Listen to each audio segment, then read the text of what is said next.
Hello, ladies and gentlemen, and welcome back to the Zombie Train. This is episode 249, and this week we are on new hardware. I talk about this more in Under Construction, and before I crash the game. There's going to be a minute here where there's going to be a black screen and it says technical difficulties. That's a significant amount of time in Under Construction, but I was able to cut it down here, of course, because everything's at 8 times speed. So, anyways, that being said, let's move on to the question, which was about working with the Army. It was written by the Departure Podcast on Under Construction Episode 1. He asks, how often did you and the U.S. Army do stuff for each other, and did they ever help you out with parts, fuel, or weapons? Would silencers work on zombies? The second bit I can come around to, but I've talked about, I worked with the Navy a lot. I wasn't really a man on the ground for them as much. I did a lot of work independent of them. Like I said in the comment that was my response, it was a lot of staying out of each other's hair. So, in this instance, I won't get semantic with, what counts as the Army, because we boiled it down. We only really had one surviving branch of the military. Again, that was the Navy. They served as the government as well during wartime, because they were the only thing really left in one piece. And they started fielding people in order to push back from the West Coast and move eastward. So, they did a lot. Now, to sum up everything that led up to the Zombie Train Incorporated, I worked with them at the Battle of Yonkers, which was a dismal, dismal failure. You can read about that in World War Z. Just a huge amount of hubris and arrogance and a lack of understanding of what we really were facing when it came to, what the zombies were and how to defeat them. And that culminated with me getting friendly with this particular admiral and then being contacted by them after the Battle of Portland, a little while after the Battle of Portland, in order to start the Zombie Train Incorporated, because they found me capable of sort of kickstarting an economy, I guess. So, that was them before the Zombie Train Incorporated. That's what started the Zombie Train Incorporated. They gave me a very large Zeppelin, and effectively unlimited resources, and told me to do whatever it is that I needed to do in order to get things moving again. And that's more or less what I did.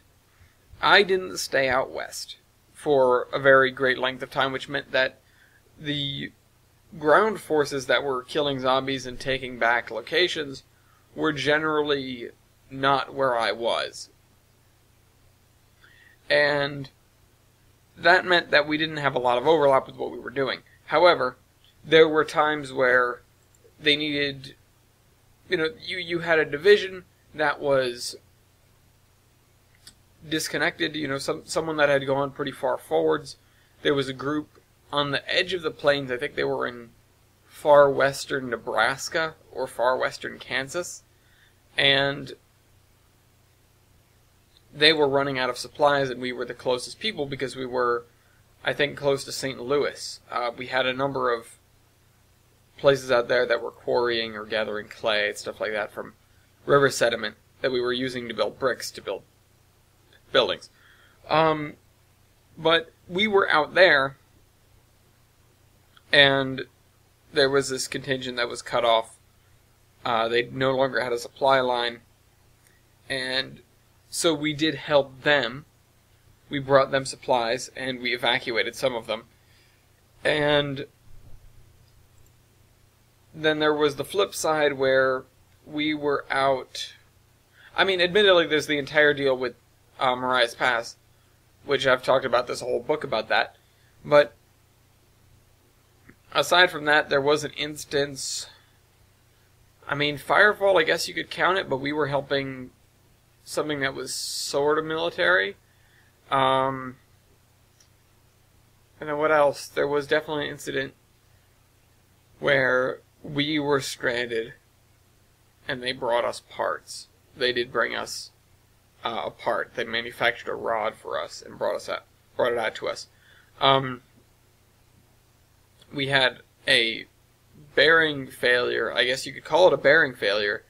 But it bent one of the rods out of shape just because of this imbalance that developed, where one of our driver sets wasn't turning right. The frontmost driver set just wasn't turning right, and so it bent up the rod a little bit over a period of time. We didn't realize it right away, and then the front driver wasn't turning right. It would go around 3/4 of the way slightly slower, and then 1/4 slightly faster, and we started to notice this really bad wear on the tires, and then we basically threw a rod. It was only a segment that needed replacing, so again, they made that for us and got it out to us. They were actually, there was a point in time where we were almost expectant of this happening, so we gave them a set of blueprints or a set of diagrams, and said, if you ever need to manufacture parts for us, we're going to give you the part number, and all of the information that you need should be on here. This was at a point in time where they weren't really capable of manufacturing parts, but thankfully by the time this incident happened, that was a little, they had developed their capabilities significantly more, so it was less of a problem. I'm trying to think of more specific incidents where we did. Again, we're sort of working towards different goals. We were more on the economy side, where we were dealing with little already established communities that could do a little bit of something. They could produce milk or produce grain or manufacture shirts, clothes, textiles, I guess that would be, or cans or something like that, something very simple that one community can work on when they have one factory building or whatever, and enough people for one specific commodity, and you need to get that all moved around, and there's a reason we grabbed so many engines, especially little ones, because we were almost using them like a trucking service, where you really were only moving a couple of carloads of things sometimes, but it was absolutely crucial to move those things, because it was sometimes the only place where those commodities would come from, especially in a regional sense. And it was the only way that community had any trade. The other thing is we would always be shipping around ammo to these communities, but this was something that the military was largely not a part of. One of the things, though, that the Army and we collaborated on a lot was we would get, I guess you'd call them recruiters, or just military minds, out to these little towns, especially if they had an excess of people. Because if you can build little militias that know how to fight zombies effectively, then you have a country as a whole that knows how to fight zombies effectively, just in little pockets. And I don't remember who came up with that, but they're a mad genius, and we would work with them, or we worked with their subordinates to getting commanders, or sergeants really, it was just low level officers, or high level enlisteds, out to communities that had extra people. And extra people was kind of a rarity, so we did have to scout them out, report that, they'd be a good candidate, and then bring a person in, which was usually multiple trips and a lot of radio communication, and even a little bit of paperwork. But it was the kind of thing where then we'd come around to a town later, and they had a functional militia, and could defend themselves from, small to medium-sized groups of zombies. And that was really a win. That was how you started to see this resurgence in areas that weren't directly being, I guess the word is invaded, but not really invaded. Liberated? I don't know what the word would be when it comes to killing zombies.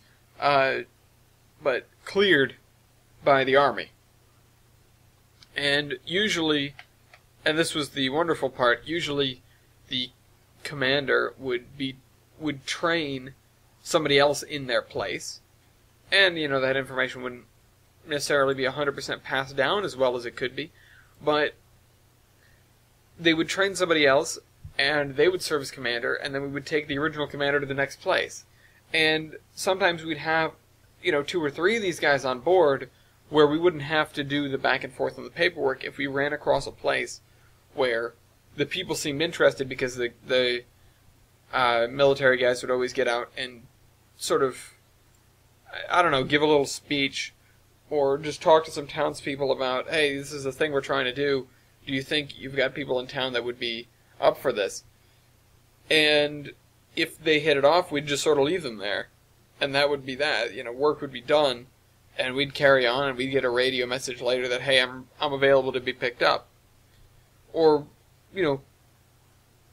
and that was very early on. And then later, these commanders sort of got shuffled around by other people that weren't us. But later in the war, especially as the front got closer, we would end up rolling around with a couple of high-level military guys on the train. Or once we sort of retired the roving zombie train, we had a contingent of military members in Quonset where we were based.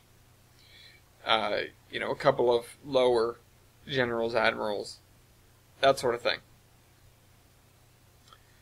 And we also would dock part of the fleet there. That's less of an army thing, but when doctrine changed to moving from west to east to try to meet in the middle, try to close the gaps, that's when that became helpful, because then suddenly we had a logistics situation on our hand where we had to move a lot of troops, and it was area that myself and the other engineers already knew quite well. So it was, it sort of came together as I was asked, can you move X number of troops around and create sort of a multi-front war against these pockets that otherwise are and will be untouched, or that'll be very difficult to confront because the zombies, we might not catch them. It's not like it's difficult to miss them and you can ring a dinner bell and they'll come after you. But especially when you're trying to clear an area, you don't want to leave a point of escape, so you want to sort of encircle where you figure a group is and close to the middle and kill any zombies you happen to run into. Now, speaking of which, I can come around to the silencer thing. I'm not sure what you mean by would they work. Zombies have many heightened senses, or the way I've heard it described is that they're making use of our senses where our human brains get in the way of us using all of ours. We tend to block repetitive things out or minor things out, whereas they don't do that. They aren't smart enough to do that. They don't know how to do that. So, it's a consequence that they'll get distracted by just about anything. But at the same time, they will notice you. I don't know if their sight is compromised. I've always heard about that. But their hearing is very, very good. Their hearing and their sense of smell as well. I believe the sense of smell is good. That would mean that they can smell you from downwind. Again, I'm not 100% about that. That's something that I might be pulling out of my butt, but I know that they have a hell of a sense of hearing. And they can hear over miles. What is that noise? They can legitimately hear over miles, and they can do it easily. So a silencer will help you, and it'll keep you from getting tinnitus if you're fighting in a tight area, but it won't be perfect. On the flip side, though, you don't necessarily need to worry about stopping power as long as you're still aiming for the head, because as long as you can penetrate the skull once, you don't need to penetrate it the second time. In fact, sometimes it's better that you don't. But anyways, I can get into that more later. Train Man out.